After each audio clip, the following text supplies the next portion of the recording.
Tercer segmento de Fiebre de Golf. Todavía quedan muchísimas cosas, usted no debe moverse. Miren, les dije al inicio que hace un tiempo, alrededor de año y medio, pusimos este video que nuestro equipo de producción encontró para que ustedes lo vuelvan a ver. Se trata de un campo que se llama Coeur d'Alene, que está en Idaho. Ese campo tiene la particularidad de que en medio de un lago tiene un par 3 de alrededor de 100, juega desde 170 hasta 210 yardas, porque el green se mueve, lo mueven a voluntad. Y usted verá cómo funciona este green y cómo la maravilla de la naturaleza ha sido combinada con la maravilla de la tecnología para hacer el golf mucho pero más interesante. Disfruten.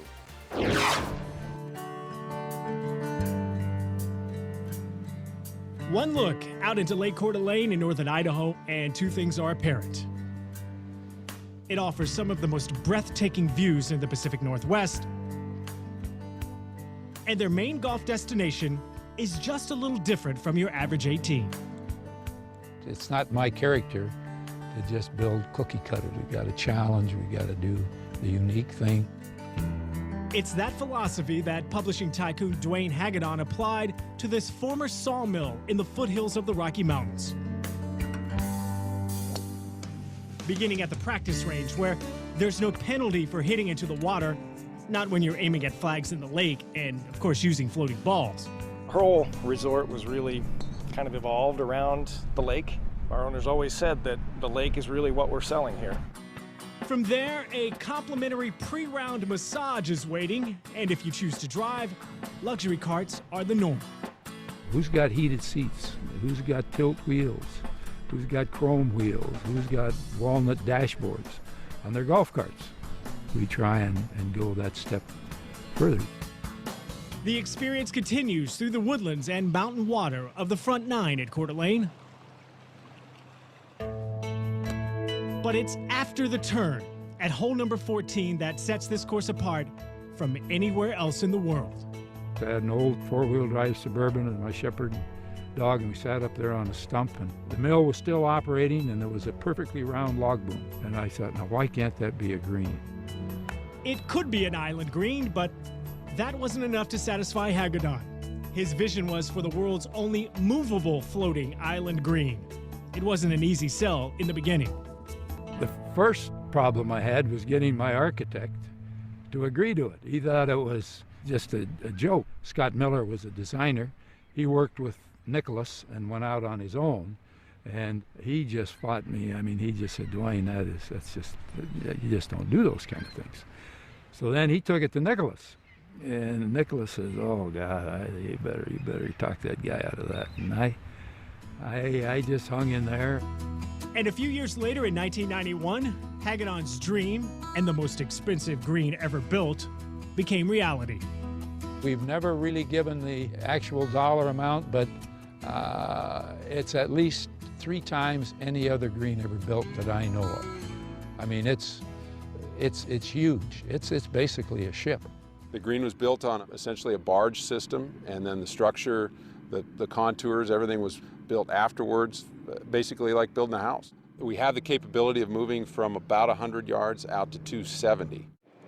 Steel cables attached to the lake floor keep this 15,000 square foot green in place. But when it's moving day, All right, so we're going to go down into the control room. I'll show you that's how when Superintendent Kevin Hicks green. has a job like no other. It's a pretty unique setup. You want to just follow me in?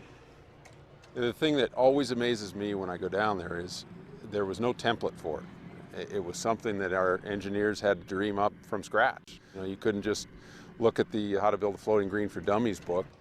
If I want to go to 175 yards, you can do it as simply as just dialing go to the yardage and hit a button, and off it goes. It's just an electromechanical eye that counts these fins as they go by. And so that's how the green knows where it is, if you will. You know, the working cables here are 7/8 inch. There's 4 of them. 2 go out to sea, if you will. If I want to move in, the aft cables will pay out some line, and the forward cables will just draw it in. If we have a women's tournament, we can move it in. If we got the big hitters, we can move it out. And everything works automatically from here. So once we hit go to, the magic begins.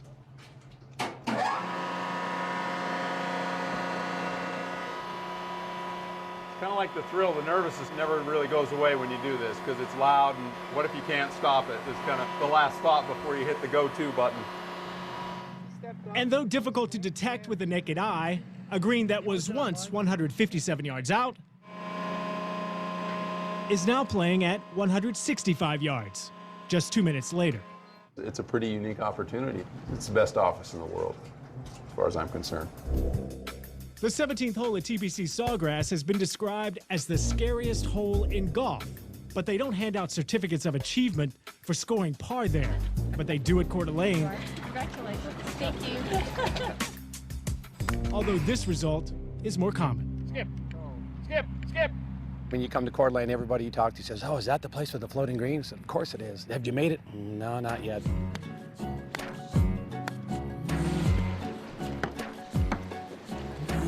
We pull anywhere from 20 to 30,000 golf balls off the floor every year. Welcome. Watch your step, please, going in. From tee to green, you guessed it, is an unusual ride. A Coast Guard certified captain leads you onto a water taxi named after something you hope to eventually use on this hole, putter. And it's off into a loading dock to finish out and then properly capture the moment.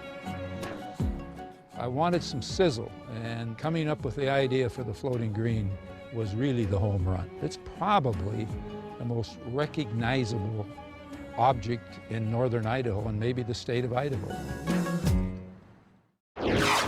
Yo desde que tenga la oportunidad me voy a llegar hasta Idaho porque yo lo quiero ver. Yo quiero ver qué se siente, ¿verdad? Que por ejemplo tú lo juegues 2 días. Un día el green está a 170 yardas y al otro día está a 210, dependiendo. Y también lo mueven en función de la brisa, de hacia dónde está soplando ese día la brisa, para dificultarlo, para ponerlo más fácil. Tremendo, ello me parece súper interesante y nos alegramos mucho de que podamos complacer a nuestros amigos televidentes, como siempre complace un gran italiano que ya se ha hecho dominicano, que es Alberino. Ahí tienen ustedes imágenes de la gran creatividad que pone Alberino en cada una de sus producciones. Alberino está ubicado en el mismo centro de la ciudad, ahí tienen ustedes los teléfonos y dirección en pantalla. Pásese por allá y dígale que usted vio el comercial por aquí por Fiebre de Golf, que inmediatamente Alberino le hace un tremendo ajuste en el precio. Nos vamos entonces a ver más jugadas, señores. Acción desde Guadaberry. Disfruten también este segmento de jugadas que llega a ustedes cortesía de este programa que siempre pues está patrullando todos los campos de golf, buscando esas imágenes para que usted desde sus hogares sean testigos de lo que pasa con todo en el golf nacional.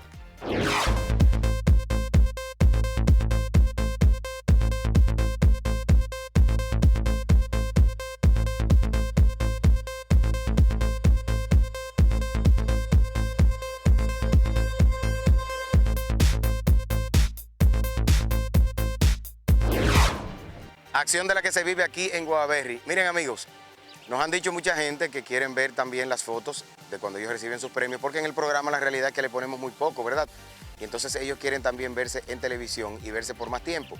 Hemos creado una sección que se llama Figureo del Golf y consiste en que las últimas 3 galerías ubicadas en fiebredegolf.com pues las vamos a estar poniendo aquí bien separadas para que usted sepa de qué evento se trata y pueda también pues tener este recuerdo a través de su programa de televisión favorito. Así que disfrute su figureo en Fiebre de Golf TV.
Ya, se vieron.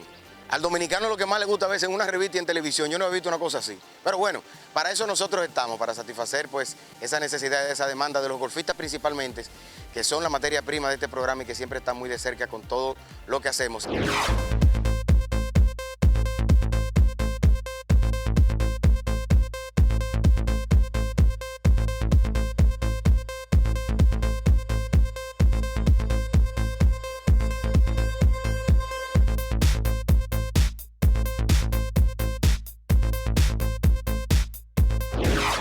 Cuando regresemos, más acción en Fiebre de Golf TV. No se mueva.